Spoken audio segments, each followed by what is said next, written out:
Crónicas. Ustedes saben, hermanos, que este año, si Dios me permite, va a ser 11 años que voy a estar como pastor y maestro de esta iglesia. Y revisando la cantidad de notas, de sermones, de estudios bíblicos, de mensajes en estos casi 11 años, esto que quiero hablar, porque muchos hermanos de repente vienen de otro contexto, tienen enseñanzas que han escuchado, malas enseñanzas, de gente malintencionada que sabemos que hay en las iglesias, falsos obreros, falsos ministros. Bueno, estaba fijándome en esto, solamente una vez toqué este tema que es sumamente importante y hoy vamos a estar viendo, vamos a arrancar el año con esta enseñanza que nos compete a todos, que solamente una vuelta estuve enseñando y predicando en cuanto a esto. Vamos entonces al primer libro de las Crónicas, capítulo 16. Vamos a estar leyendo allí, de ese capítulo 16, versículos 28 y 29. Versículos 28 y 29 del primer libro de Crónicas, capítulo 16. Sabe que antiguamente en la Biblia hebrea, por ejemplo, no existe ni segundo libro de Reyes, ni primero de Reyes, ni primera de Crónicas, es todo un libro solo, ¿no? Eso tiene menos libros, porque los judíos no dividían entre el primero y el segundo, ni de Reyes ni de Crónicas. Bien, dice la palabra de Dios entonces, versículo 28, tributad a Jehová, oh familias de los pueblos, dad a Jehová gloria y poder, dad a Jehová la honra debida a su nombre, traed ofrenda y venid delante de él, postraos delante de Jehová en la hermosura de su santidad. Estas son palabras de David, pero son palabras de gratitud de David. David, cuando está expresando este cántico, que es un salmo, lo está expresando porque está lleno de gratitud por lo que Dios ha hecho en favor de ellos. ¿Por qué David expresa estas palabras? Bueno, porque el arca del pacto había estado secuestrada por los enemigos de Israel.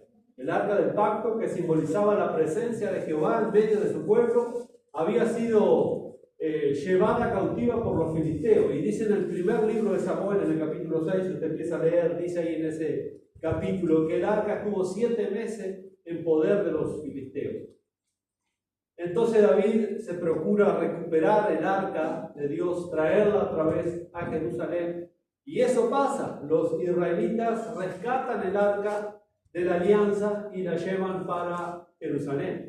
Y David entonces está gozoso, David está contento por lo que Dios ha hecho y entonces entona este cántico o este salmo, como dice ahí, antes de comenzar en el versículo 7, ve que hay un subtítulo allá arriba que dice Salmo de acción de gracias de David.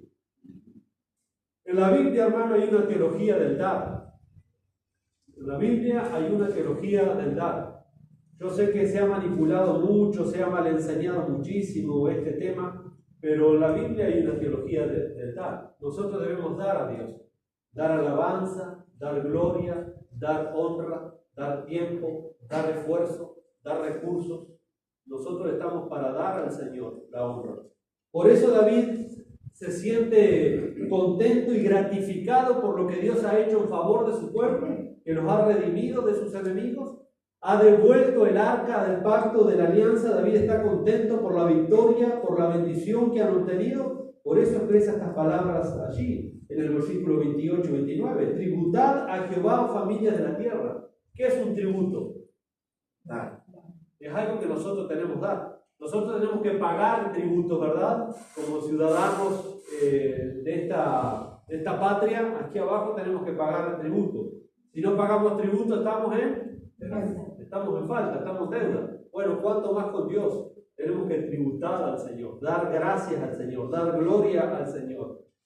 Hablando este domingo pasado acerca del fruto del Espíritu Santo, ¿se acuerda que estuvimos hablando primero de las obras de la carne, después del fruto del Espíritu Santo? Ahí en Gálatas capítulo 5, versículos 22 y 23, Pablo da una pequeña lista de cualidades que se denominan el fruto del Espíritu Santo: amor, gozo, paz, paciencia. Pero también hay otros frutos que no están allí enumerados en Gálatas 5, que es la gratitud y la generosidad. Hermanos, el cristiano que es agradecido va a ser generoso, y eso también son frutos del Espíritu Santo. La gratitud y la generosidad para con Dios.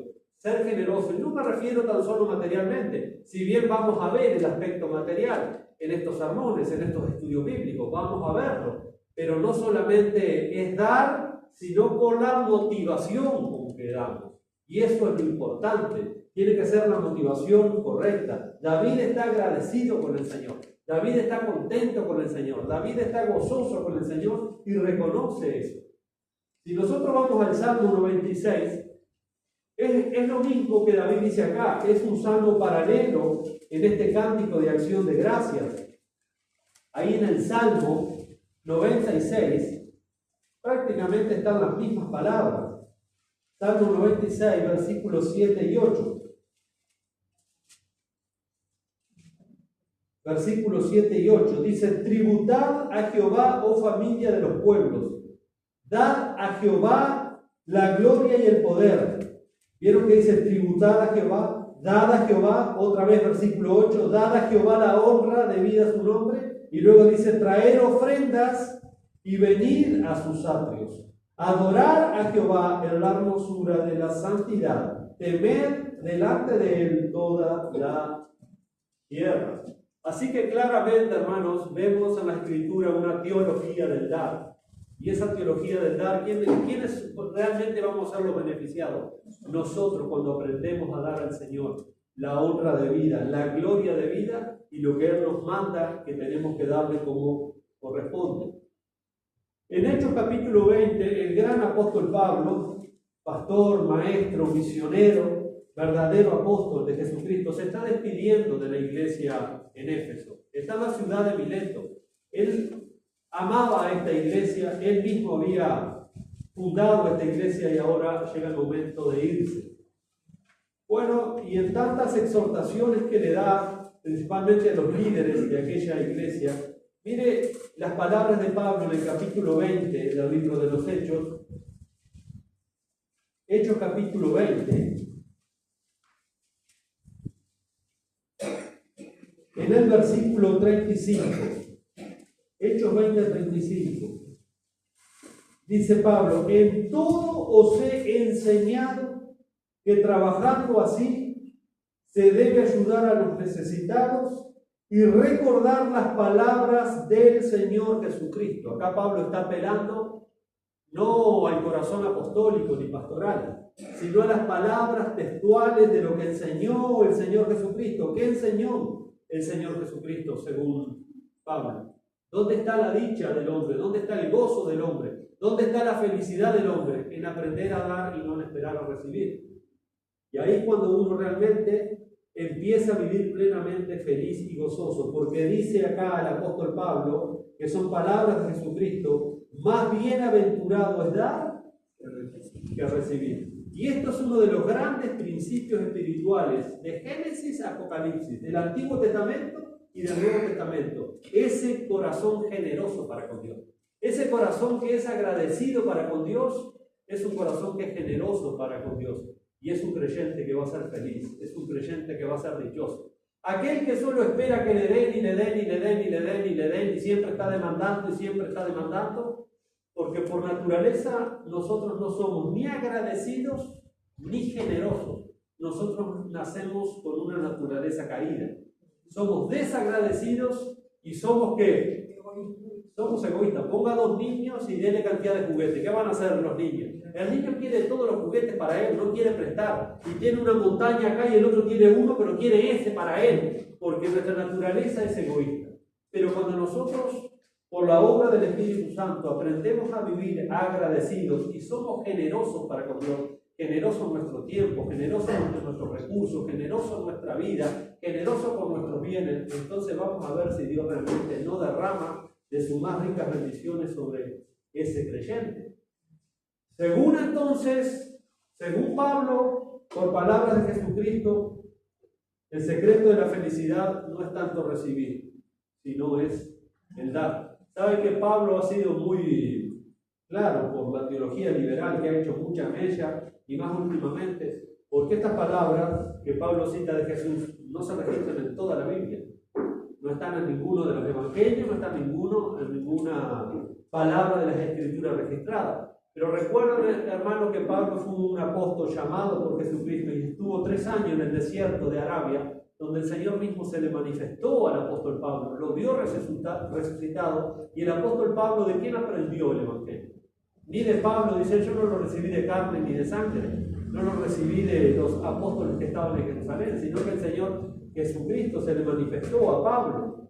Quizás fue ahí entonces que el Señor Jesucristo pudo haberle manifestado esas palabras. Y por otro lado vemos que los evangelios no se escribieron todas las palabras que Jesús dijo en esos 3 años y medio que ministró mientras estuvo con los otros discípulos. Juan mismo termina su evangelio diciendo que si se anotaran todas las cosas que Jesús hizo, no cabrían los libros sobre la tierra para anotar todas las cosas que Jesús hizo. Así que bueno, el pobre Pablo, que está siendo muy atacado últimamente por la teología liberal, y esta es una de las cosas porque atacan a Pablo, porque sé que Pablo anda inventando cosas que Jesús dijo que no dijo. Entonces, claramente, hermanos, Pablo está citando palabras del Señor Jesucristo. ¿Realmente queremos ser felices? ¿Queremos disfrutar? ¿Queremos ser gozosos? Tenemos que ser agradecidos y tenemos que ser generosos para con el Señor. Esta teología del dar, esta enseñanza del dar, la vemos en la persona misma de Dios. Dios nos enseña. ¿Por qué? Porque Dios es un Dios generoso. Dios es un Dios dadivoso. Si hay algo que Dios quiere darnos, Dios no es mezquino, hermano. A veces nosotros pensamos porque pedimos cosas conforme a nuestra voluntad y muchas veces Dios no nos va a dar lo que nosotros pedimos o como nosotros imaginamos, porque Santiago dice, recuerden que muchas veces pedimos, pero pedimos mal, no pedimos según la voluntad de Dios. Pero cuando pedimos según la voluntad de Dios, Dios nos va a dar, porque esa es la naturaleza de Dios. Dios es bueno, Dios es dadivoso, Dios es un Dios que da todas las cosas en abundancia. En Hechos capítulo 17, Pablo está predicando a los griegos en el Areópago. Si los griegos tenían un Dios para la lluvia, un Dios para la cosecha, un Dios para la fertilidad, un Dios para los hijos, un Dios para la noche, un Dios para el día, un Dios para el agua, un Dios para el cielo. Para todo tenían dioses, eran politeístas. Y entonces Pablo le aclara a los griegos que dice que está hablando de ese Dios que tenían un altar al Dios no conocido, que le tenían un altar por la duda, y dice, Él es quien da a todos, y miren el énfasis en la palabra dar, Él es quien da a todos vida y aliento y todas las cosas. Todo lo que el ser humano tiene es porque Dios se lo ha dado y se lo ha permitido tener. Ay de nosotros si nos jactamos como el mundo. Si yo tengo esto porque yo me maté trabajando, porque yo hice esto y todo. Sí, fantástico, pero todo lo que tienes es porque Dios te lo ha permitido tener. Entonces, lejos de pensar como los incrédulos, nosotros como creyentes tenemos que tener bien en claro que todo lo que tenemos Dios nos lo ha dado, no nos pertenece. Es de Dios, Dios nos ha prestado. Nosotros somos entonces administradores de lo que Dios nos da, pero Él es quien da a todos vida y aliento. A todos, absolutamente a todos. En 1 Corintios, capítulo 4, versículo 7, Pablo le dice a los corintios que venían de un trasfondo pagano, también los corintios, que eran griegos, y también ellos habían adorado antes de convertirse a muchos dioses. Y miren lo que le dice Pablo allí en 1 Corintios, capítulo 4, versículo 7, a estos hermanos de la iglesia allí, que eran una iglesia que también había fundado el apóstol Pablo. Sin embargo, Pablo tiene que enseñarles y aclararles ciertos puntos. Dice, porque ¿quién te distingue? ¿O qué tienes que no hayas recibido? Y se lo recibiste, ¿por qué te glorías como si no lo hubieras recibido? No hay de qué gloriarse. Todo lo que somos, todo lo que tenemos y todo lo que hacemos para el Señor es porque el Señor nos ha concedido, el Señor nos ha dado. Tenemos lo que tenemos porque Dios nos lo ha dado, Dios lo ha concedido. En primer lugar, en cuanto a la salvación, Dios nos ha regalado la salvación a través de su Hijo Jesucristo. ¿Cómo conseguiste ser salvo tú? porque se te concedió el don de la salvación. Por gracia sois salvos por medio de la fe. Y esto no de vosotros, porque es un don de Dios, es un regalo de Dios. Porque alguno puede creerse como piensa el mundo, sí. Yo soy salvo porque yo creí. Yo soy creyente porque yo oro. Yo soy creyente porque yo esto. Sí, bárbaro. Pero se te está concediendo a través de la gracia del Señor. Dice en Juan 3:16, un pasaje muy conocido, porque de tal manera amó Dios al mundo que hizo, que dio a su Hijo unigénito para que todo aquel que en él cree no se pierda, mas tenga vida eterna. Dios nos dio a su Hijo unigénito. Y mire lo que Pablo dice en Romanos 8:32, el que no escatimó, el que no retuvo ni a su propio Hijo, sino que lo entregó por todos nosotros, ¿cómo no nos dará también juntamente con él todas las demás cosas? Si Dios dio lo que más amaba, lo de más valor delante de sus ojos, que era su Hijo Jesucristo, si nos dio a Cristo, ¿cómo no nos va a dar también todas las demás cosas? Porque Dios es un Dios dadivoso, Dios es un Dios generoso. Santiago capítulo 1, versículo 5, se nos dice, si alguno de vosotros tiene falta de sabiduría, pídala a Dios. ¿Por qué hay que pedirla a Dios?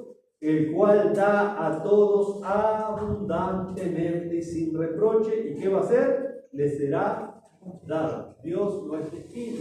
Dios no es egoísta como nosotros. Nosotros sí tenemos que luchar con la mezquindad. Nosotros sí tenemos que luchar con ese querer quedarnos con todo. Muchas veces no dar ni siquiera la honra y la gloria de vida a Dios. Dice que Dios da sin reproche, abundantemente. Y vamos a recibir lo que hemos pedido. Y en Gálatas capítulo 1, Pablo está saludando a la iglesia cuando empieza su carta. En el versículo 3 habla de Jesucristo. Y en el versículo 4 dice que el cual se dio a sí mismo por nuestros pecados para librarnos del presente siglo malo. Jesucristo se dio a sí mismo. Así que Dios da absolutamente todo a todos. ¿Por qué? Dios da absolutamente todo a todos, porque Dios es el dueño de todas las cosas. Por eso Él tiene el derecho y la libertad de dar a cada uno según a Él le parezca, porque del Señor son todas las cosas y Él da absolutamente todo a todos conforme a su voluntad. En Romanos 11:36, Pablo expresa algo que es muy tremendo en cuanto a Dios. Romanos 11:36 dice, porque de Él y por Él y para Él son todas las cosas. Miren lo que dice Pablo, porque de Él y por Él y para Él son todas las cosas, Él sea la gloria por los siglos de los siglos. Amén. Y quizás alguno puede decir, bueno, pero Pablo está exagerando. Bueno, pero Pablo puede estar medio fanatizado ahí. ¿Qué dice Dios? Esto es Pablo, inspirado por el Espíritu Santo. Pero Dios corrobora la enseñanza de Pablo, por supuesto, si no, no sería la Biblia, si no, no sería la palabra inspirada. Miren lo que dice el Salmo 50. Acá es Dios quien está hablando en primera persona. Salmo 50, versículo 10 al 12. Porque mía es toda bestia del bosque, toda bestia del bosque, y los millares de animales en los collados.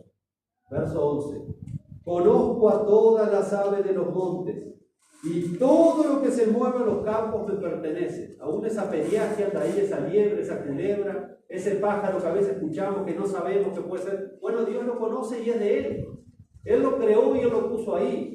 Él le dio las virtudes que ese pájaro tiene, el canto que ese pájaro tiene. Él lo conoce. Todo es mío, dice el Señor. Él lo creó para la alabanza de su gloria. Y todo lo que se mueve en los campos me pertenece. No, pero las vacas son de fulano y los novillos son de mengano. Eso es lo que el hombre necio piensa.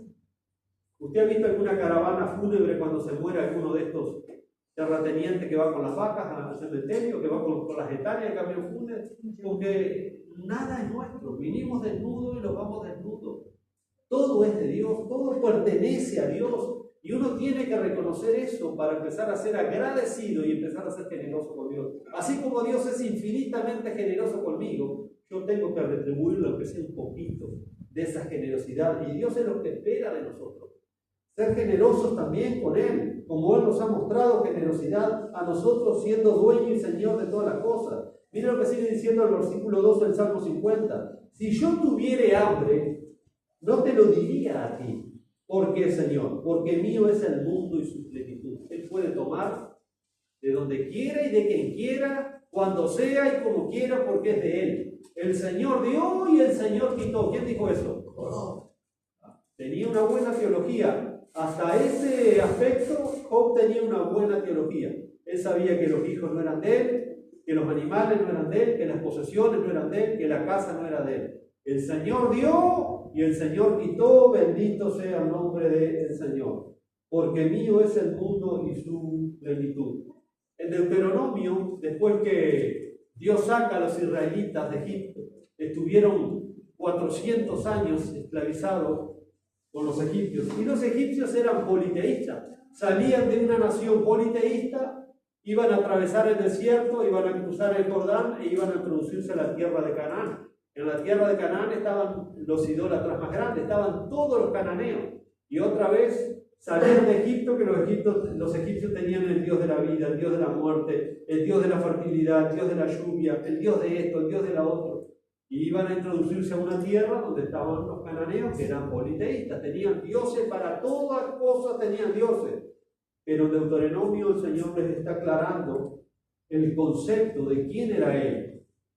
Deuteronomio 10:14. He aquí Jehová tu Dios, he aquí de Jehová tu Dios son los cielos. No es el Dios del cielo, porque los paganos tenían un Dios para el cielo, un Dios de la lluvia, un Dios de la tierra, un Dios del desierto, un Dios del río, un Dios del mar. Y el Señor dice, no, acá hay un solo Dios y soy yo, que soy amo y Señor de todas las cosas.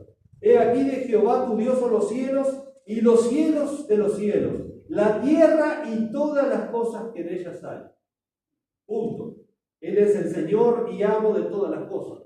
En Ageo, que es un libro que se escribe cuando el Señor está llamando al remanente a salir de Babilonia después de 70 años para reedificar el templo en Jerusalén. Y salían con una mano atrás y una mano adelante, después de haber estado 70 años cautivos en Babilonia. Y ustedes saben que para levantar un templo, una casa, un edificio, se necesita no solamente voluntad física, sino también se necesita bolsillo, materiales, mano de obra. Y estaban preocupados por eso. Y el Señor les aclara allí en Ageo capítulo 2, versículo 8. Mía es la plata y mío es el oro, dice Jehová de los ejércitos. Así que no hay problema por eso, porque del Señor es la tierra y su plenitud. Todos los recursos del Señor son de Él. Y los recursos de Dios son infinitos. Y en Primera de Crónicas, recuerda que nosotros leímos en el capítulo 16, donde David está dando al Señor acción de gracias, donde hay que tributar al Señor, donde hay que darle gloria, honra, gracia, pero también dice traer vuestras ofrendas a su casa como acción de gracias, como gratitud. Ahora David tenía una teología perfecta en este punto, porque hemos visto que todo es de Dios y que Dios da abundantemente todas las cosas como Él quiere. Miren allí un poquito más adelante, nosotros leímos en el capítulo 16, pero si vamos al capítulo 29 de Primera de Crónicas, capítulo 29,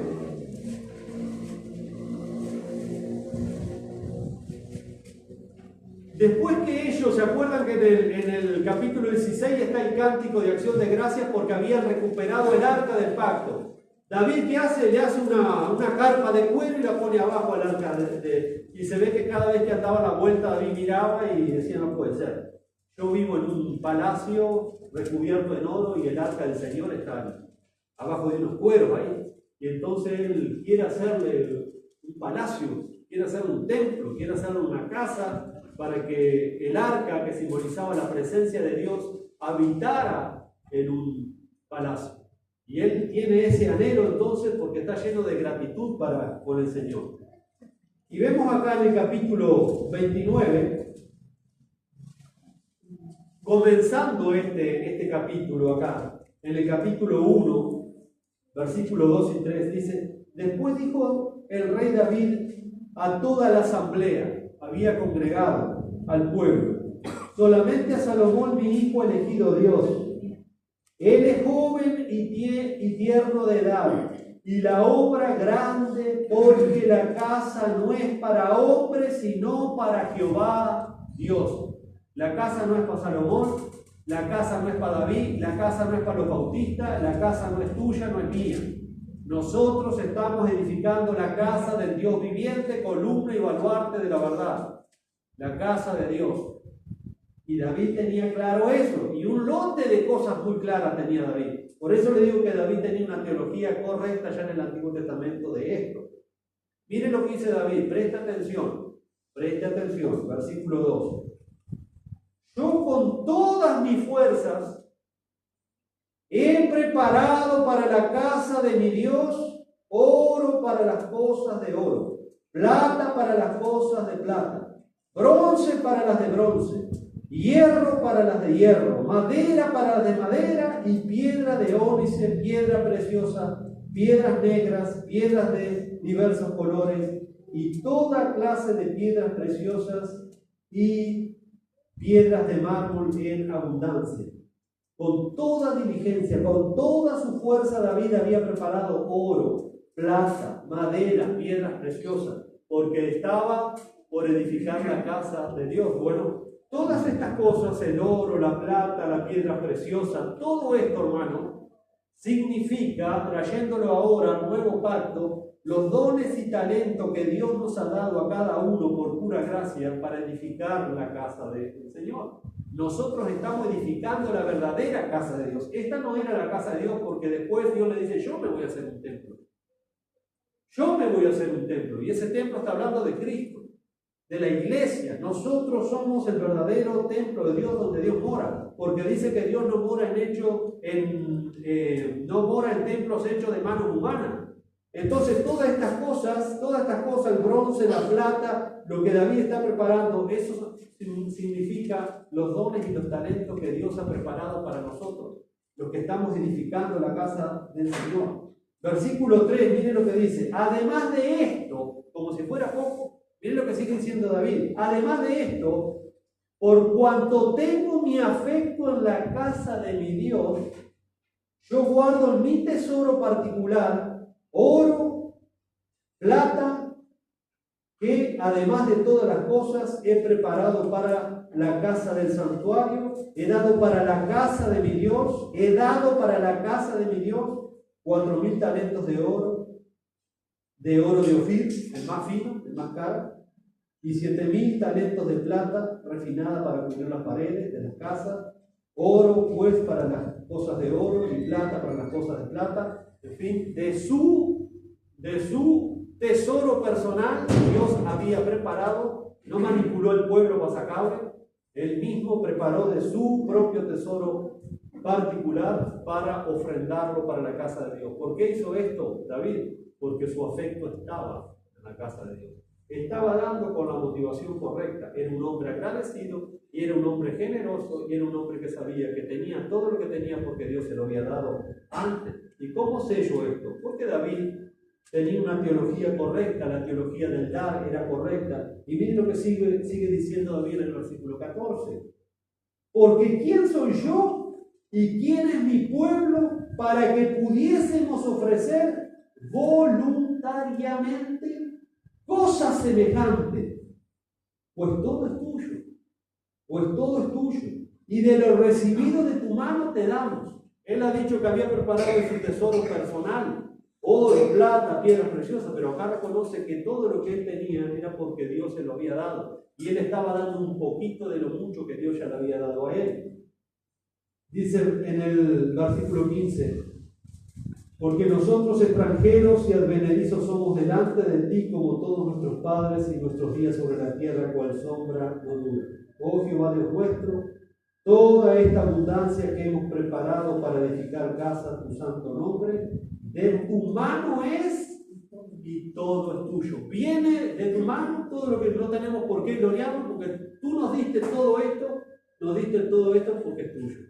Y nosotros de lo que recibimos de tu mano, eso mismo te vamos a dar. ¿Vieron cómo David tenía una teología correcta? Dios es dueño de todo y Dios nos da todas las cosas. Por lo tanto, nosotros no tenemos nada. Nosotros lo que tenemos que hacer es ser agradecidos y generosos para con Dios. Así funcionan las cosas. Ahora, ¿Por qué Dios bendijo tanto a David? No solamente fue el rey más conquistador, el rey más dichoso, el rey que más cosas les concedió el Señor. ¿Por qué Dios bendijo tanto a David? Porque David era agradecido y David era generoso. Y la Biblia nos dice en el Nuevo Testamento que Dios bendice a quién. Al dador alegre. Y David dijo: por cuanto tengo mi afecto en la casa de Dios. Por cuanto tengo mi afecto en la casa de Dios. Yo he preparado esto, lo otro y aquello. Y el pueblo respondió de una manera abundante para la edificación de la casa de Dios. Pero David estaba haciendo un templo que ya no existe. Nosotros estamos siendo el verdadero templo de Dios. El que va a perdurar por los siglos de los siglos. Donde Cristo va a habitar por los siglos de los siglos.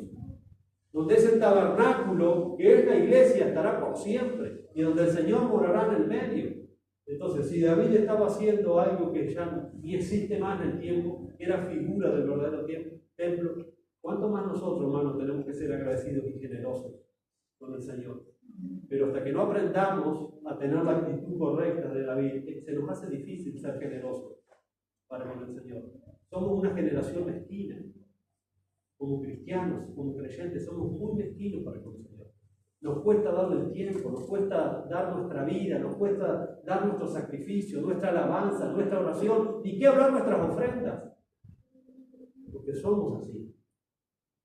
Entonces, hermanos, muchas veces el problema no es que Dios nos bendiga, el problema es que Dios bendice al dador alegre y nosotros no somos alegres en lo que le damos a Dios muchas veces. ¿Por qué Dios bendijo tanto a David? Porque David era un dador alegre. David tenía los afectos puestos en la casa de Dios. Eso era la prioridad para David. No era seguir amontonando y amontonando y amontonando. Pues todo es tuyo, le dice ahí en el versículo 14, la parte B. Todo es tuyo y de lo recibido de tu mano te damos.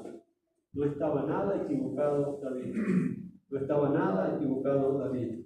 En Deuteronomio capítulo 8, versículo 18, Moisés advierte al pueblo allí y le dice: si no, acuérdate de Jehová tu Dios, porque Él te da el poder para hacer la riqueza. ¿De dónde viene el poder para hacer la riqueza?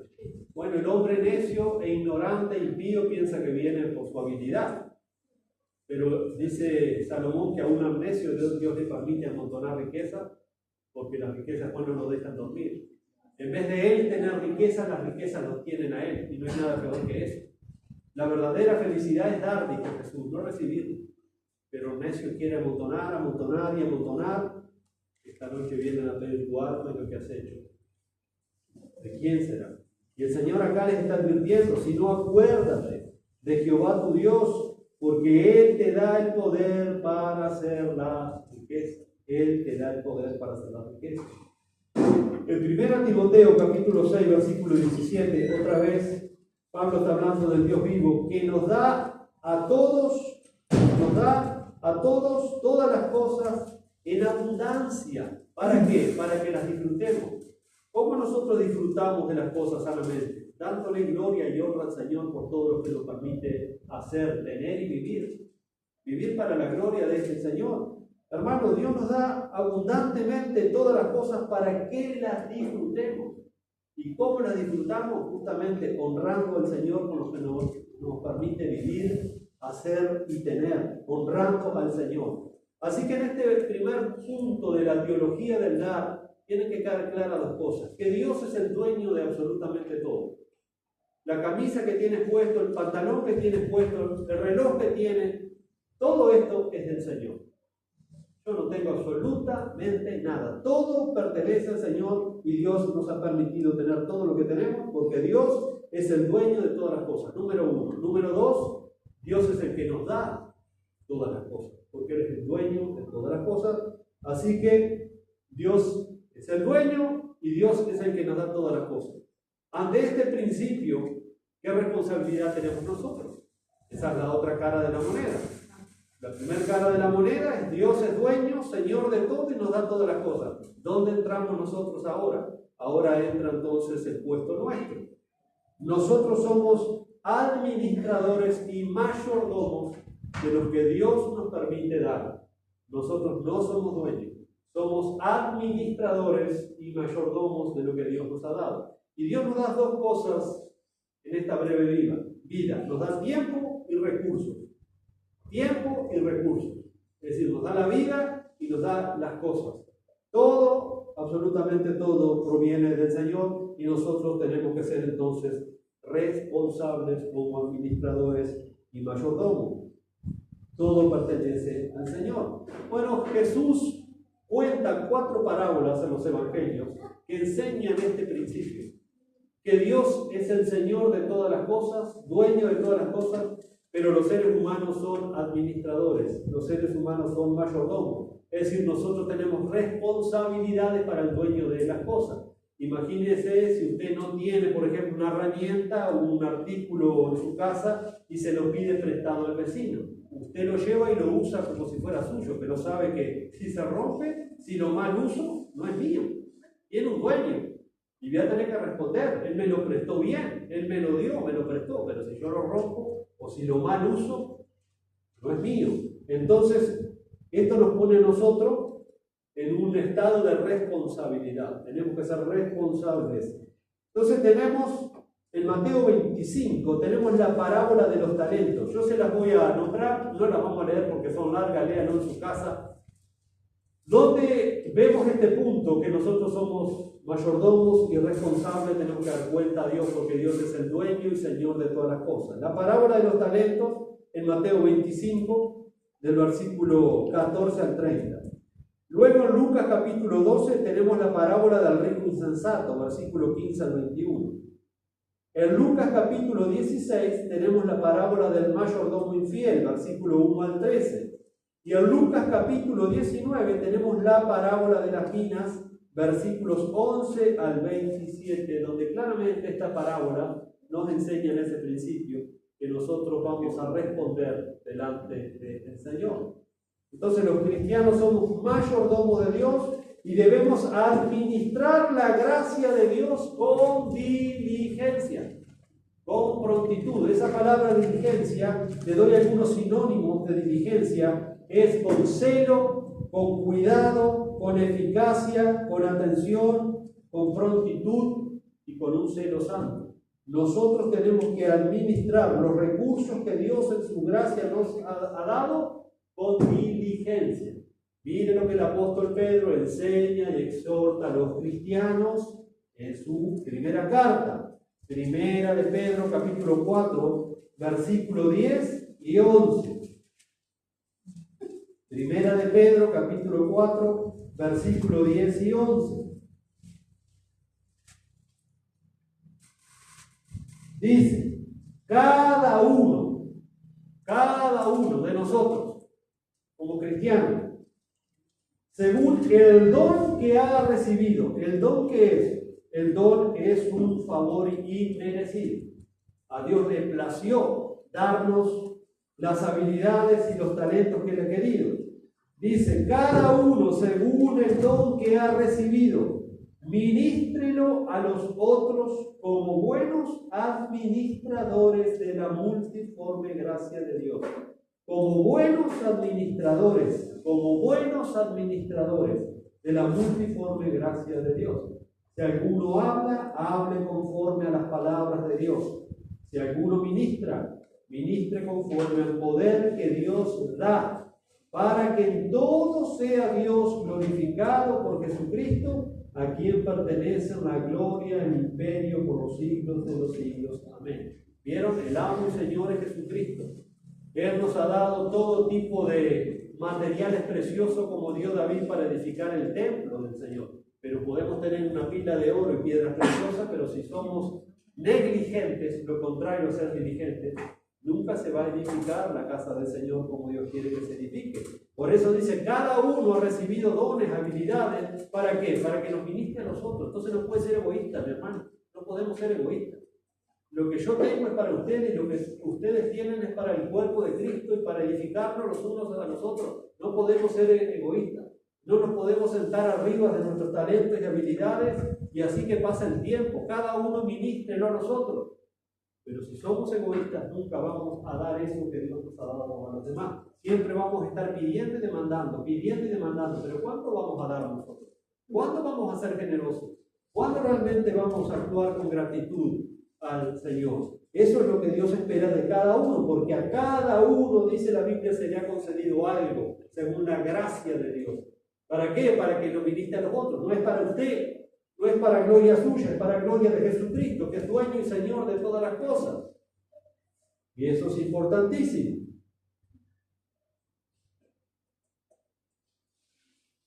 En el primer siglo, los apóstoles, que fueron hombres utilizados por el Señor Jesucristo, que Dios llamó y Dios dotó para echar el fundamento de la iglesia, que era la doctrina, la enseñanza apostólica. Bueno, estos hombres tenían la autoridad y el poder dada por Jesucristo en aquel tiempo, donde ellos imponían las manos a los creyentes y recibían por parte del Señor ciertos dones y ciertas manifestaciones. En aquel tiempo eran manifestaciones poderosas, milagrosas, porque ellos no tenían la Biblia. Entonces Dios, ¿cómo respaldaba su enseñanza? A través de prodigios, milagros y señales y maravillas.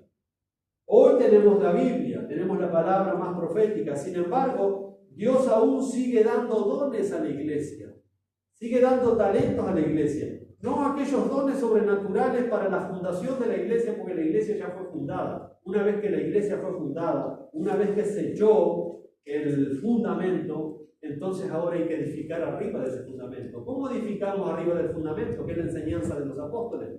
A través de ciertos dones y talentos que Dios nos ha dado, que son los dones para edificación. Los dones de fundación ya fueron dados por los apóstoles.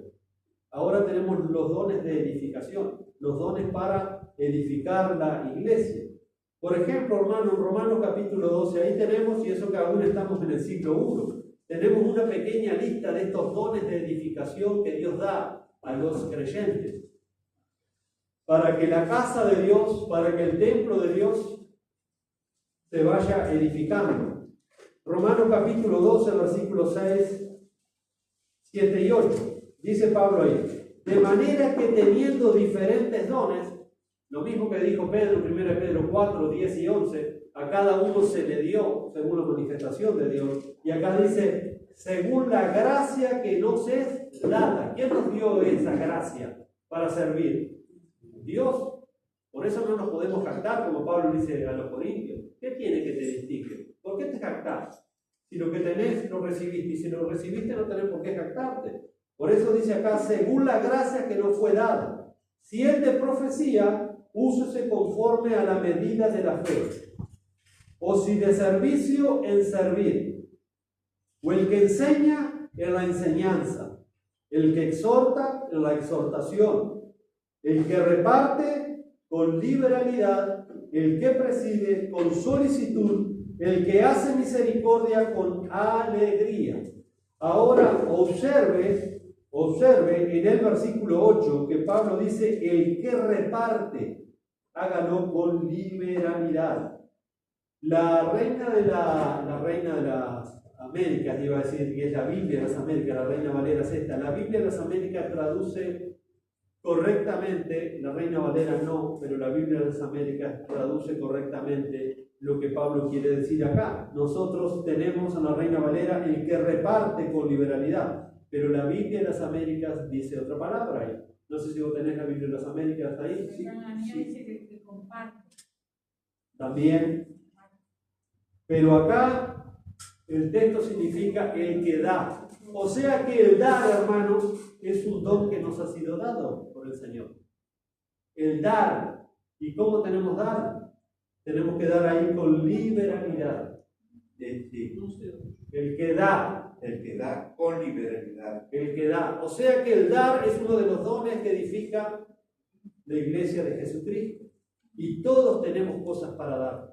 Todos tenemos cosas para dar. Y ese dar tiene que ser con liberalidad. Entonces debemos administrar estos dones conforme a la voluntad de Dios, como nos dijo Pedro, 1 Pedro 4:10. Recuerde, cada uno según el don que ha recibido, ministrelo a los otros como buenos administradores de la multiforme gracia de Dios. La multiforme gracia de Dios. Y en esa multiforme gracia de Dios se nos ha concedido el don, la gracia de dar nuestras ofrendas al Señor. Por ejemplo, nuestras ofrendas al Señor. Eso es una gracia que Dios nos ha concedido. No es un peso.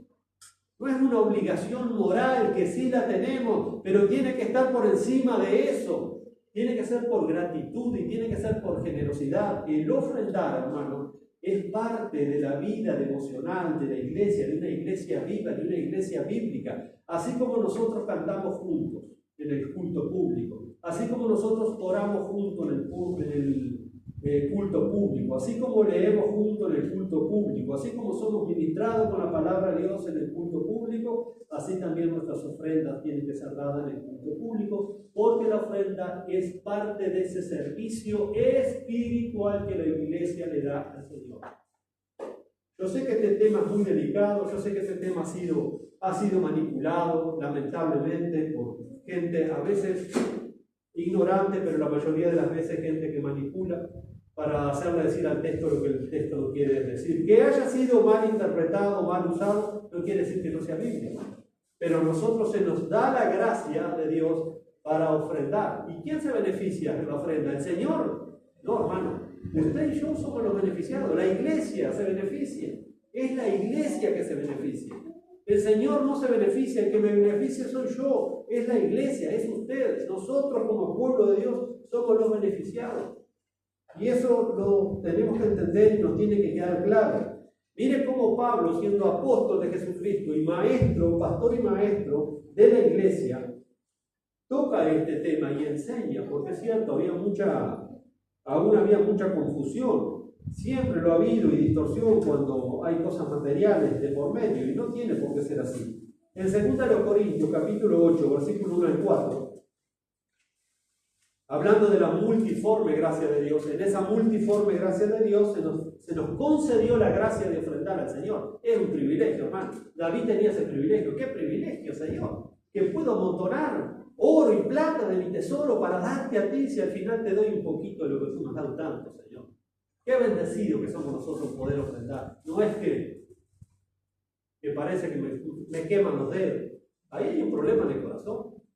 Ahí hay un problema en el corazón de ingratitud y de falta de generosidad, de mezquindad.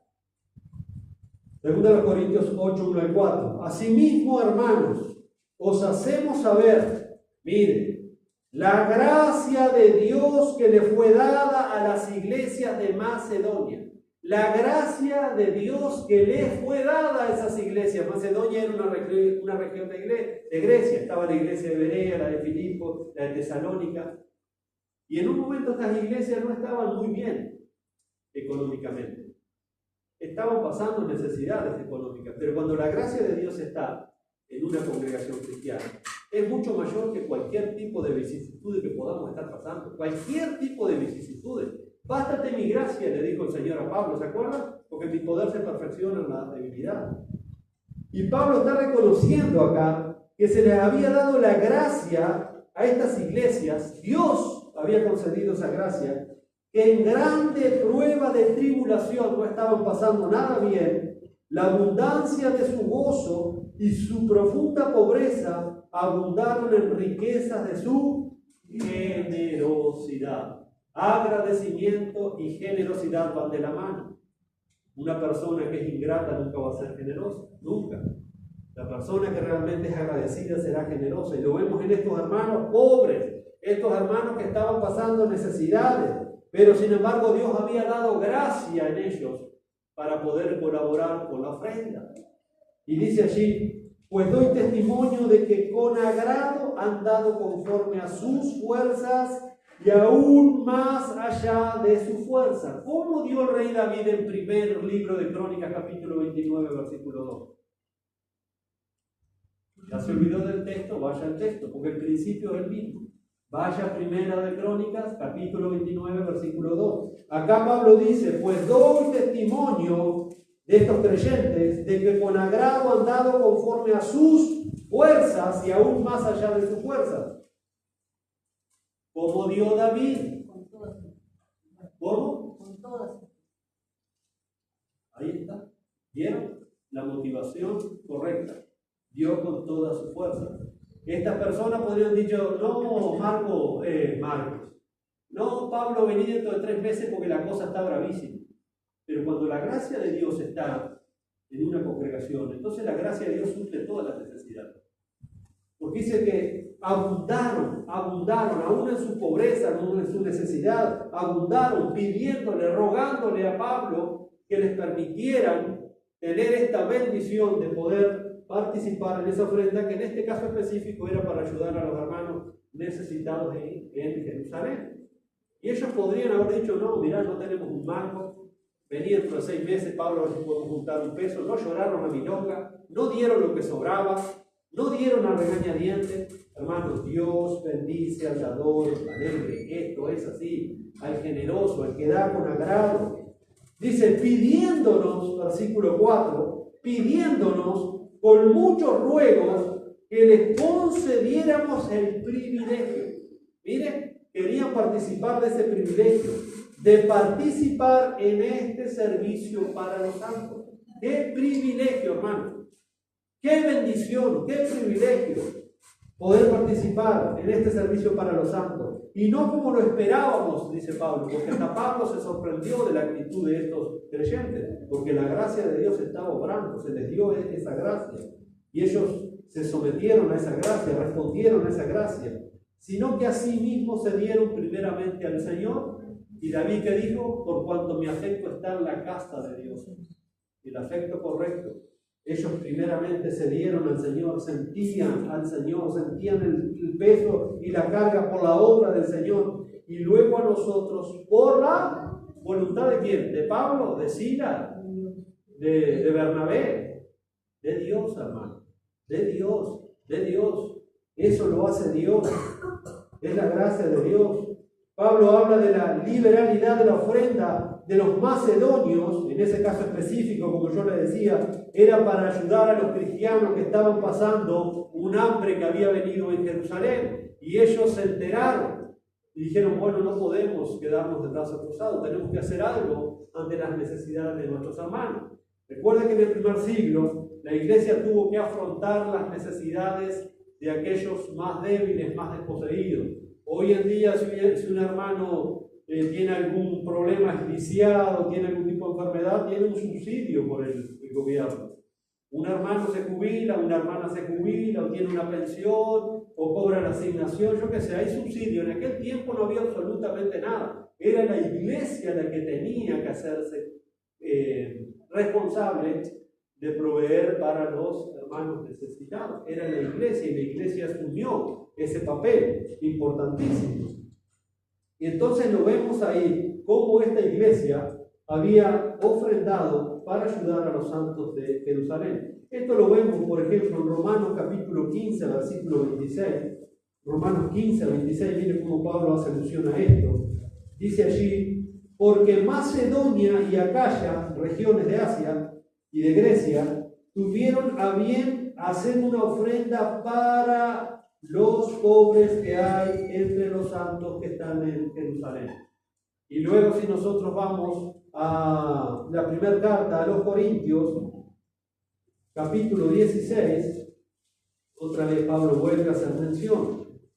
Primera a los Corintios, capítulo 16, versículos 1 al 3. Primera de Corintios 16, versículos 1 al 3.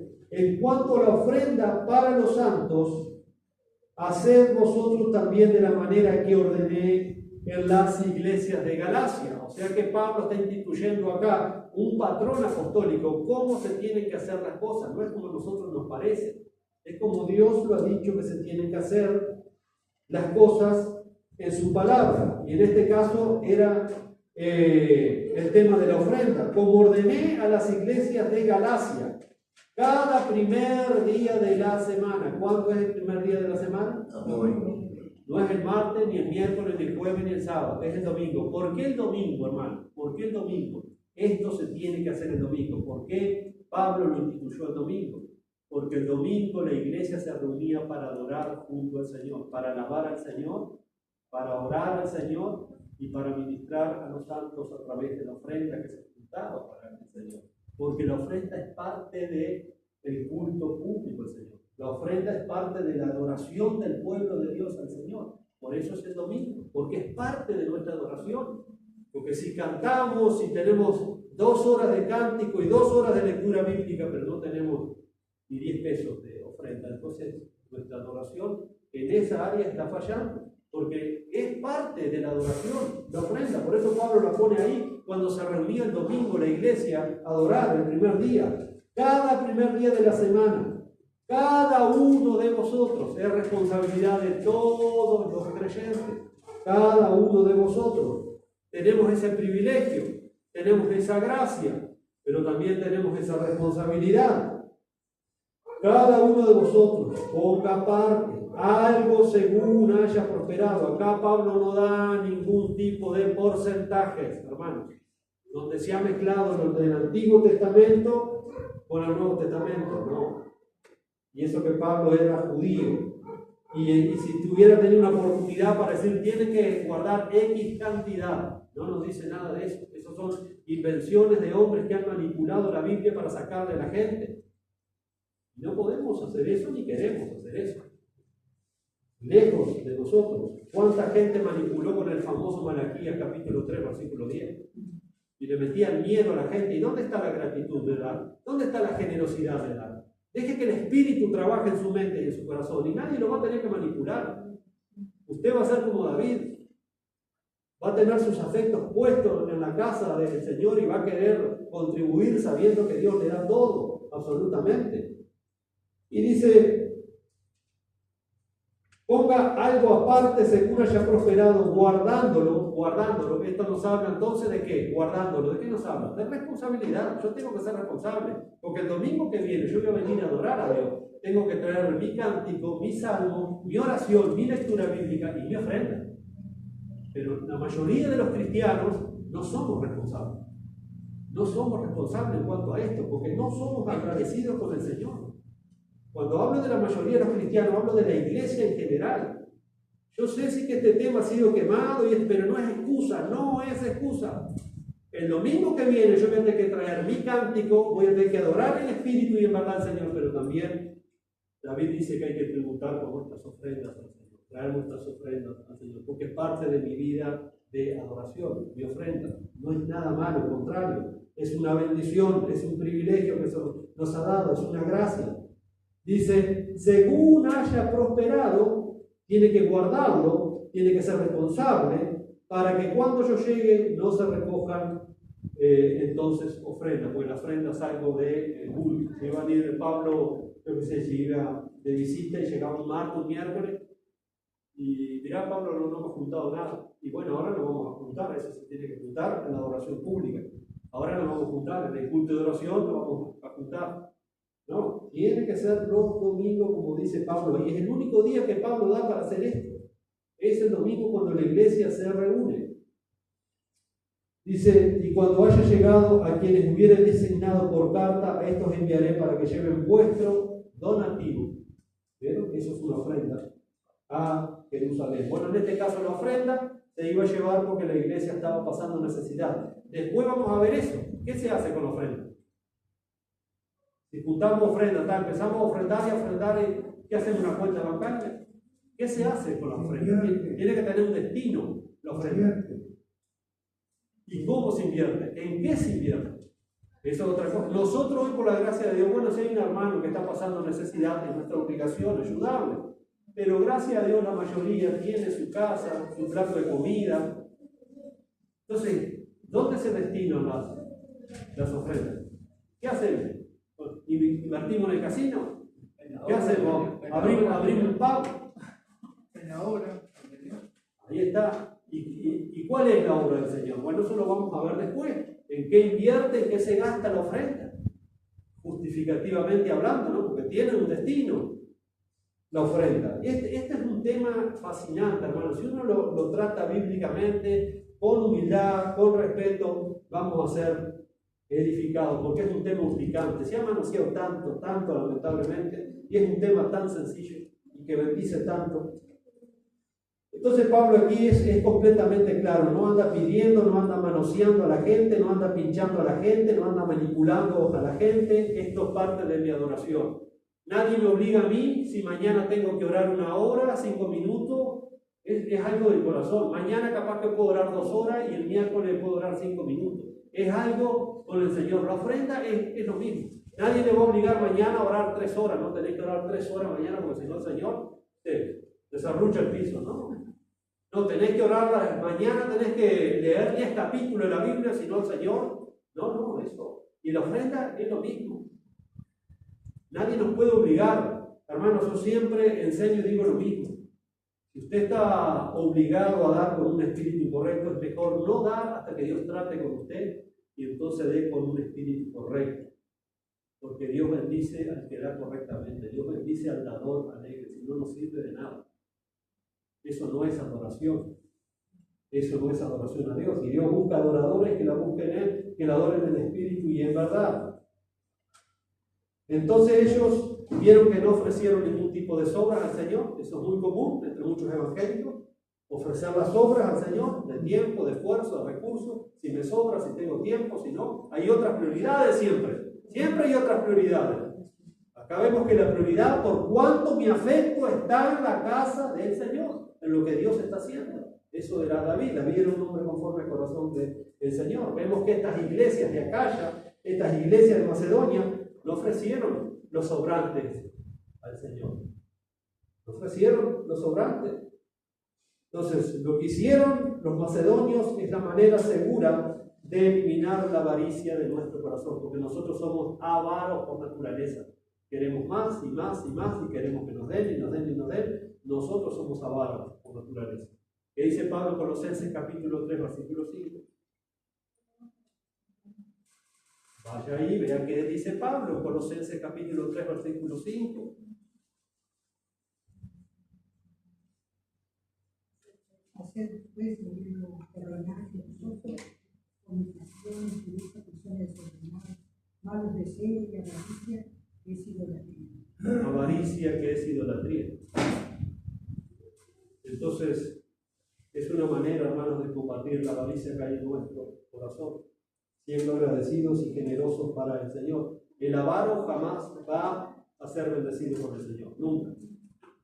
Una persona que es avara nunca va a ser bendecido por el Señor. Dios va a tener que tratar con ella. Dios va a tener que tratar en ese corazón, porque está cometiendo un acto de idolatría en su corazón. Está adorando sus posesiones, está adorando su dinero por encima de Dios. Y Pablo condena en Colosenses capítulo 3, versículo 5, la avaricia es idolatría y Dios no va a bendecir a los idólatras. Va a tratar con los idólatras. Son muchos a través de la historia y hoy en día siguen habiendo muchas confusiones los que se preguntan cómo y cuánto tenemos que dar al Señor. ¿Cómo y cuánto tenemos que dar al Señor? Es muy sencillo, hermano. Es muy sencillo. El principio siempre es el mismo en las Escrituras. Mire, por ejemplo, en Hechos capítulo 11. En Hechos capítulo 11. Hechos capítulo 11. Hechos capítulo 11, versículo 27 al 29. Dice, en aquellos días unos profetas descendieron a Jerusalén, a Antioquía. Antioquía fue la primera iglesia de gentiles. Esa iglesia de Antioquía fue fundada por Pablo y Bernabé. Pablo y Bernabé estuvieron 1 año ministrando en esa iglesia como pastores maestros. Y esta iglesia de Antioquía, que fue la primera iglesia gentil, escucha que los hermanos judíos de Jerusalén están pasando necesidad. Y miren lo que dice allí el versículo 28. Y levantándose uno de ellos, llamado Agabo, daba a entender por el Espíritu, no por su emoción, sino por el Espíritu, que vendría un gran hambre en toda la tierra habitada, la cual sucedió en tiempos del emperador Claudio, una hambruna. Entonces los discípulos, cada uno conforme a lo que tenía. Dios nunca nos va a pedir lo que nosotros no tenemos. Nunca nos va a pedir más allá de nuestras fuerzas, de nuestras posibilidades. Nunca nos va a pedir más de lo que Él nos ha dado. a nosotros. Acá el principio es el mismo que vemos en los Corintios. Cada uno dé conforme haya sido prosperado, pero sea diligente con eso que Dios le ha dado. Dice, entonces los discípulos, cada uno conforme a lo que tenía. Acá hubiera sido una buena oportunidad para haber puesto una cantidad por ciento. Sin embargo, ni Pablo, ni Bernabé, ni ninguno de los apóstoles dijeron, tienen que dar tanto y punto. No citaron a Malaquías 3:10 y no citaron a Abraham y no manipularon, porque el verdadero hombre espiritual no manipula la Biblia, enseña y punto. Y el Espíritu Santo obra, aplica la palabra en los corazones y en las mentes. No hay que manipular nada. Y acá vemos que no manipularon nada. Dios se movió a través de su iglesia, dándoles la gracia. Entonces los discípulos, cada uno conforme a lo que tenían, determinaron, se propusieron enviar socorro a los hermanos que habitaban en Judea, lo cual en efecto hicieron, enviándolo a los ancianos por manos de Bernabé y de Saulo. Fueron los que llevaron entonces la ofrenda que se levantó, fueron Bernabé y Pablo los que llevaron esa ofrenda para ministrar allí a los santos en Jerusalén, conforme a lo que tenían. Bueno, eso lo vimos primero a los Corintios 16:2. Si usted va allí, ya lo leímos, está ese principio. Cada uno dé conforme a lo que tenga. Primero a los Corintios 16:2. Pero si vamos a la segunda carta a los Corintios, en el capítulo 9, versículo 7, segunda a los Corintios 9:7, miren lo que dice aquí el apóstol Pablo. Cada uno de como propuso en su corazón. Y de la abundancia del corazón después se va a manifestar lo que hay allí. Si hay avaricia, si hay mezquindad, va a ser complicado ofrendar, nos va a doler. Dice, cada uno de como propuso en su corazón, no con tristeza. No con tristeza, porque esa es la motivación incorrecta, ni por necesidad, porque Dios ama al dador alegre. No solamente que Dios ama al dador alegre, sino que lo bendice por lo que va a seguir diciendo, versículo 8 y 9. Y poderoso es Dios, y poderoso es Dios. Mira, hermano, cuando nosotros hacemos lo que Dios dice en su palabra y con la motivación que Él dice que tenemos que hacer, entonces no hay quien pare la mano de Dios para bendecir. No hay quien pare la mano de Dios para bendecir. No tenemos que andar inventando nada, no tenemos que andar manipulando nada, simplemente creer por la fe y obedecer la palabra. Y poderoso es Dios para hacer que abunde en ustedes toda gracia, a fin de que teniendo siempre en todas las cosas todo lo suficiente, abundéis para toda buena obra. Y acá va a citar un pasaje de Isaías en el Antiguo Testamento. Como está escrito, repartió, dio a los pobres, su justicia permanece para siempre. Y el que da semilla al que siembra y pan al que come, es como aquel que tienes en el granero una bolsa de maíz y se pasó la temporada y no la sembró. Usted piensa que Dios le va a proveer semillas y si no sembraste lo que te digo, está en el galpón y no sepa que va a venir el gorgojo y te lo va a comer al maíz. Tirarlo y sembrarlo y vas a cosechar y yo te voy a dar más y vas a sembrar más. Así funciona esto. Pero la semilla guardada ahí no. Se la va a comer el gorgojo. Dice, y el que da semilla al que siembra y pan al que come, que es Dios, proveerá, y no solo eso, y multiplicará vuestra sementera, es decir, vuestra siembra, y aumentará los frutos de vuestra justicia, para que estéis enriquecidos en todo para toda liberalidad, la cual produce por medio de nosotros acción de gracias a Dios. O sea que gratitud es igual a generosidad. Acción de gracias a Dios. Por eso David comienza agradeciendo al Señor. Tributad, familia de los pueblos, traed ofrenda al Señor, dad gracias al Señor. ¿Vieron, hermanos? Como cuando uno es agradecido va a ser generoso, y cuando es generoso con el Señor, Dios va a derramar abundancia de sus bendiciones, como Él quiere hacerlo. Así funciona entonces este principio espiritual. Pero Pablo dice algo que es muy importante: la gracia de Dios. La gracia de Dios. ¿Qué tiene que ver la gracia de Dios con la ofrenda? Y todo. Todo. tiene mucho que ver. La palabra gracia significa un favor que nosotros no merecemos. Por tanto, el ofrendar es una expresión del favor de Dios en nuestra vida. Es una bendición que recibimos de Dios. No es que Dios es bendecido por nosotros. Nosotros somos bendecidos por Dios por nuestra ofrenda al Señor. Es una expresión de amor al Señor. Entonces, al ofrendar nosotros estamos bendiciendo al Señor, pero Dios nos está bendiciendo a nosotros. No es que estamos llenando el bolso de Dios, al contrario, Dios nos está bendiciendo a nosotros. Es lo que leímos ahí en 2 Corintios 9, versículos 7 al 10. Entonces, según las Escrituras, el ofrendar con la motivación correcta es una prueba de amor, de gratitud y de generosidad al Señor, como lo vemos en la vida de David. Pero este punto lo vamos a desarrollar, si Dios nos permite, el domingo que viene. Padre, te damos gracias por tu palabra en esta hora. Ella siempre, Señor, nos guía a la verdad.